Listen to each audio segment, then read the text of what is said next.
बिस्मिल्लाहिर्रहमानिर्रहीम। अस्सलाम वालेकुम नाज़रीन, आप देख रहे हैं अनोखा अंदाज। मैं आपका होस्ट जमाल सिद्दीकी। उम्मीद करता हूँ आप खुश खुर्रम होंगे। नाज़रीन कराम, डॉक्टर आमिर लियाकत हुसैन का आज इंतकाल हुआ। पूरी मीडिया इंडस्ट्री सोग में, साथ साथ लोगों को भी बहुत ज़्यादा दिली लगाव था उनसे, ख़ास तौर पे जो आलिम ऑनलाइन और साथ साथ जो उनका मजहबी जो टच था वो बेसिकली लोगों के लिए बड़ा एक उनसियत की मानंद रखता था।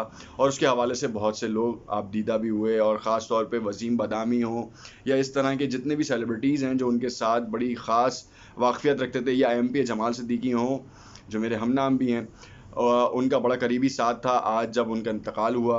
और जो आज जो सबसे बड़ी जो हम ब्रेकिंग न्यूज़ आपको देने जा रहे हैं वो कुछ उसमें ये मामलात हैं कि इस वक्त उनका बेटा कहाँ है, जिसकी वजह से तदफीन जो है वो डिले हो रही है। कब होगी तदफीन, क्या आज शम मुतवक्का थी, ऐसा नहीं है, कहाँ पर होनी है, ये तमाम चीज़ें। और दूसरी जानिब ये भी बताएंगे कि इस वक्त जो एहलियाओं की जो साबका एहलियाएँ हैं उनकी जानिब से जो बयानात सामने आ रहे हैं वो किस नौइयत के हैं। क्या विरासत का जो है झगड़ा अभी से शुरू हो चुका है? और तो और इस वक्त लोग जो पहले उनके किरदार के ऊपर उंगलियां उठा रहे थे, आज सोग की तस्वीरें और ख़ास तौर पे मैसेजेस चला रहे हैं, जिसके बारे में ज़फ़र अब्बास ने जो जेडीसी के रुए रवा हैं उन्होंने भी बाकायदा तौर पर एक वीडियो नशर की है, उसमें बताया भी है। क्या मामला है इसको तफसील से डिस्कस करेंगे अपने इस वीलॉग में। देखेंगे कि मामलात किस जानिब हैं और आमिर लियाकत हुसैन जो इस वक्त अब इस दुनिया से कूच कर चुके हैं, पीछे क्या मामला छोड़ गए हैं।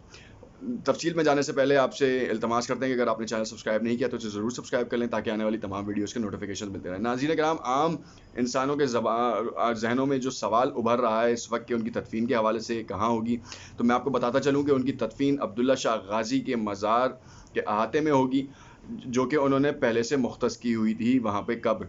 और उनकी तदफीन रमज़ान छिपा जो है इस वक्त उनकी तमाम जो तदफीन की रसूमात हैं उनको देख रहे हैं, पूरा मामला देख रहे हैं। और इस वक्त डॉक्टर आमिर लियाकत हुसैन की जो डेड बॉडी है वो छिपा सर्द खाने में जो शारा फैसल पे वाक़ है उसके ऊपर उसमें है। और उनके बेटे का इंतज़ार किया जा रहा है, क्योंकि उनकी पहली अहलिया जो हैं वो जिन्ना हॉस्पिटल पहुंच चुकी थी जब वो जब उनको ये इत्तला मिली थी कि वो अपने घर में मुर्दा हालत में पाए गए हैं, जो पहले बेहोशी की हालत में कहा गया। और उस वक्त कहा गया कि इनका घर में ही इंतकाल हो चुका था, निजी अस्पताल ले जाया गया, फिर उसके बाद गवर्नमेंट अस्पताल ले जाया गया जहाँ पे उनकी तमाम चीज़ों को देखा गया। और पोस्टमार्टम के लिए वो अभी भी इंतज़ामिया जो है वो उनकी बेटी को राज़ी कर रही है बेसिकली, और वो राज़ी नहीं है, मगर मामला शायद तय हों, क्योंकि इस वक्त मौत की असल वजह मालूम नहीं है। कुछ लोगों का बयान ये है कि उनका जो स्ट्रेस लेवल है उसकी वजह से उनकी जान चली गई। सोशल मीडिया पे जिस तरीके की उनके ख़िलाफ़ कैंपेनिंग की गई, ख़ास तौर पे शादी को लेके, और उसके बाद उनकी जो आखिरी एहलिया के साथ मामलात ख़राब हुए उसके हवाले से जो सोशल मीडिया ने जिस तरह की कैंपेन की है उसकी वजह से वो स्ट्रेस में आए, और इतना स्ट्रेस में आए कि वो ड्रग्स लेने लगे। और उसके बाद जो है वो आपके सामने हैं कि मुतादिद बयानात भी सामने आते रहे उनके गाए बगाए। और कल जो एक सहाफ़ी से बातचीत हुई जिसके बारे में उन्होंने बताया कि आमिर लियाकत ने कहा कि मैं उम्रे पे जाऊंगा और उम्रे के बाद नामालूम मुकाम पर मुंतकिल हो जाऊंगा। सारी ज़िंदगी में उन्होंने मुतादिद टीवी प्रोग्राम्स किए, रमज़ान ट्रांसमिशन की बुनियाद डाली, एक नया लेवल दिया मीडिया को, जिसके ऊपर पूरा मीडिया इंडस्ट्री आज रमज़ान को उसी तर्ज पे लेके चल रहा है।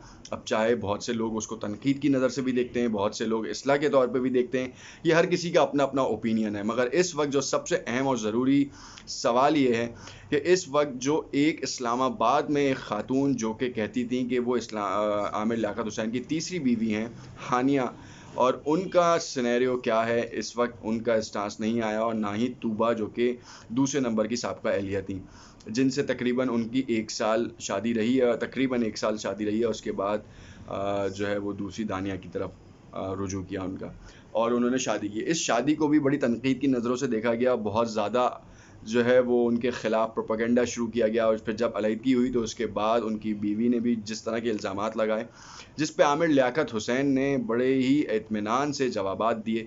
और कुछ लोगों को शायद ये इत्मीनान से जवाबात नहीं समझ में आए, क्योंकि मुतादिद लोगों का जो तर्ज़ अमल था, बेसिकली जो जिस तरीके से वो ट्वीट्स कर रहे थे या सोशल मीडिया पे जिस तरीके से उनको ले रहे थे आड़े हाथों, वो सिर्फ़ और सिर्फ ये था मकसद कि एक शख्स ने हलाल काम किया, उस हलाल काम को जो है वो गलत साबित करने की कोशिशें की जा रही थी और ये कहा जा रहा था कि उसने गलत किया, जबकि उसने बिल्कुल सही शरीयत के मुताबिक काम किया था, मगर उसको भी आड़े हाथों लिया गया। और उसमें बहुत से मीडिया चैनल्स का भी हाथ है, साथ साथ वीलॉगर्स, ब्लॉगर्स और सोशल मीडिया पे जो खुद साख्ता इन्फ्लुएंसर्स हैं, जिनका काम सिर्फ ये है कि दूसरों की ज़ाती ज़िंदगियों में झांकना और उसके बाद उन पे ऐसे कीचड़ उछालना जिससे उनकी जो शख्सियत है वो किसी और रूप में लोगों को नज़र आए और लोग कुछ और सोचने पे चले जाएं। आलिम ऑनलाइन से काफ़ी शोहरत इख्तियार करने वाले डॉक्टर आमिर लियाकत हुसैन अपने आखिरी आयाम में जो है बहुत ज़्यादा स्ट्रेस थे, ड्रग्स लेते थे, बिल्कुल लेते थे और उसके हवाले से मुतअद्दिद बार भी टीवी चैनल्स पे रिपोर्ट भी हुआ। साथ साथ उनके अजीज़ व क़ारिब जो उनके करीब रहने वाले हल्का अहबाब के लोग थे, उन्होंने भी बाकायदा तौर पर इसके बारे में बताया। फिर आखिरी वक्तों में जब उन्होंने पीटीआई को खैरबाद कहने के लिए जो बातचीत की गई, उसमें भी उनको बहुत बड़ा स्ट्रेस था, क्योंकि इमरान खान से उन्होंने बहुत ज़्यादा हद तक लगाव लगाया और उन्होंने बहुत सारे काम किए, मगर जब देखा कि पीटीआई की तरफ से कराची के लिए सपोर्ट नहीं मिल पा रही, तो जिससे उन्होंने किनारा कशी इख्तियार करना शुरू की और उस किनारा कशी के बाद वो सियासत से बिल्कुल ही हट गए, जिसका पीटीआई के लोगों की तरफ से भी बड़ा आहो बका मची। मगर हमने ये देखा कि आज इमरान खान साहब ने भी बाकायदा तौर पर डॉक्टर आमिर लियाकत हुसैन के लिए ताज़ियती पैगाम जारी किया है और इस तरीके से मुतअद्दिद सियासी रहनुमाओं में, चाहे वो सेलिब्रिटीज़ हों या आसिफ अली जरदारी सियासी रहनुमा पीपल्स पार्टी हो, जमात इस्लामी हो, मुतअद्दिद सियासी रहनुमाओं ने उनकी मग़फ़िरत की दुआ की है। मुतनाज़ा बयानात को उन्होंने पीछे छोड़ा, जो शख्स चला गया उसकी मग़फ़िरत की दुआ की जाती है और उसके लिए जो है वो अच्छे और नेक ख्वाहिशात का इज़हार किया जाता है। ये ना हो कि इस वक्त भी जो है बहुत से लोग उनके ख़िलाफ़ काम कर रहे हैं। बेटा जिस वक्त कराची लैंड करेगा उसी वक्त तदफीन का ऐलान किया जाएगा कि किस वक्त हो रही है और हमारी कुछ रिसोर्सेज के मुताबिक कल इशा में तदफीन का जो है वो इंतज़ाम किया जा सकता है, क्योंकि इस वक्त बेटे को जो है वो इंग्लैंड से फ़्लाइट नहीं मिल पा रही थी। बेटी यहाँ मौजूद थी, साबका पहली अहलिया जो हैं सैयदा बुशरा, वो भी यहाँ पर थी और उनको इंतज़ामिया राज़ी कर रही है कि किसी भी तौर पर पोस्टमार्टम कराया जाए ताकि मौत की असल वजह जानी जा सके, क्योंकि रेस्क्यू एहलकारों के बयान के मुताबिक जो कहा जा रहा है कि वो बेहोशी की हालत में थे। फिर जब निजी हॉस्पिटल ले जाया गया तो जब मालूम हुआ कि जितना डिस्टेंस उन्होंने हॉस्पिटल से घर से हॉस्पिटल का तय किया है कि उससे पहले ही उनका इंतकाल हो चुका था। अब इसका जो पूरा पोस्टमार्टम के थ्रू ही इसकी रिपोर्ट मालूम होगी और कबल अज़ वक्त होगा कुछ कहना, क्योंकि कयासराइयाँ बहुत सारी हैं। कुछ लोग इसको ड्रग्स के हवाले से बात कर रहे हैं, कुछ लोग जो है वो स्ट्रेस के हवाले से बात कर रहे हैं। स्ट्रेस तो था, मगर सोचना ये है कि ऐसे बहुत से सेलिब्रिटीज़ हैं जिनके बारे में और जिनकी ज़ाती ज़िंदगियों के बारे में इस तरह के इल्ज़ामात आयद किए जाते हैं जिससे वो शिज़ोफ्रेनिया के मर्ज़ में मुब्तला या मेंटल इलनेस में मुब्तला हो जाते हैं और उसके बाद फिर वो अपना स्ट्रेस लेवल कम करने के बजाय वो बढ़ता ही रहता है और ये आजकल बहुत ज़्यादा बीमारी इन हो रही है। तो खुदारा अपने वीलॉग्स, अपने तज्ज़िया और अपने अल्फाज के इस्तेमाल का बहुत हद तक ख्याल रखें। किसी की इज़्ज़त आपके इन अल्फाजों से मजरू ना हो।